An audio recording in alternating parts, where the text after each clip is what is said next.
Welcome to this special report from 26 Politics. Here we take a look back at the US presidential election and the inauguration day. Yesterday at 4 p.m. in Washington, D.C., Joe Biden was sworn in as the 46th President of the United States of America. In his inaugural address, President Biden pleaded for national unity. His opening statement gave his initial thoughts on the victory, saying, "This is democracy's day.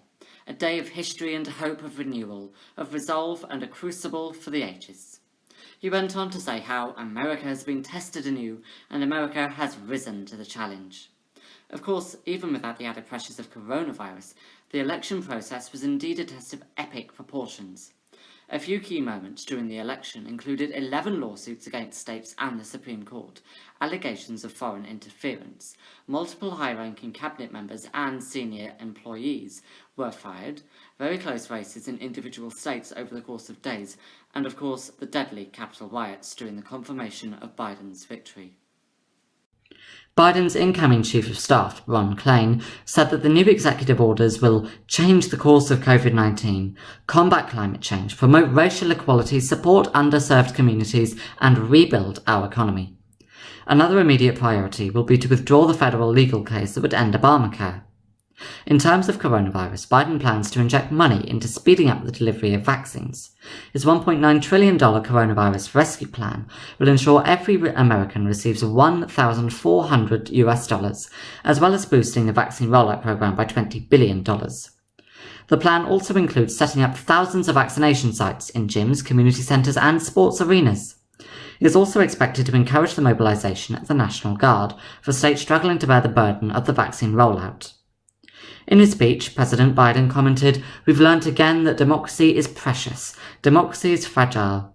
At this hour, my friends, democracy has prevailed."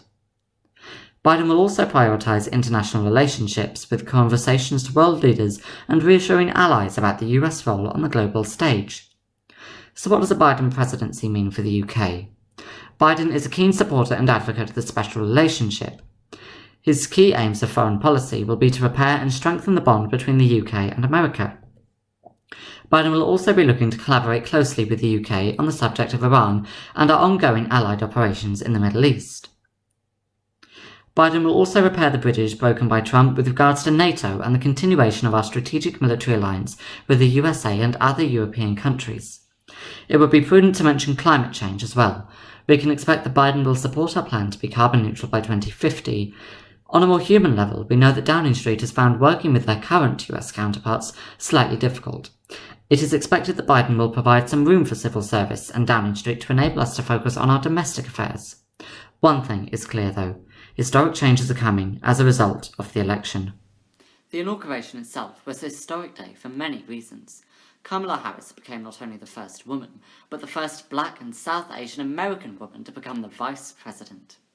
She was sworn in by the Supreme Court Justice Sonia Sotomayor, the first Latina on the nation's highest court.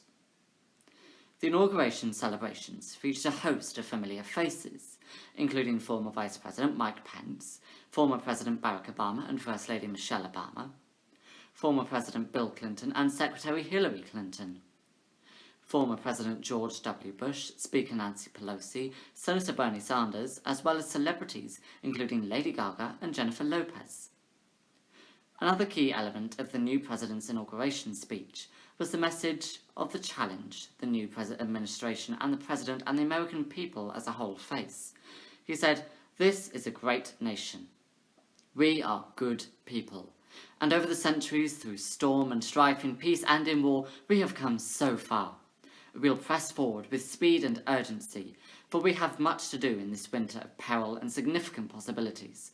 Much to repair, much to restore, much to heal, much to build, and much to gain." Later in his speech, he added, "To overcome these challenges, to restore the soul and secure the future of America, requires so much more than words. It requires the most elusive of all things in a democracy: unity."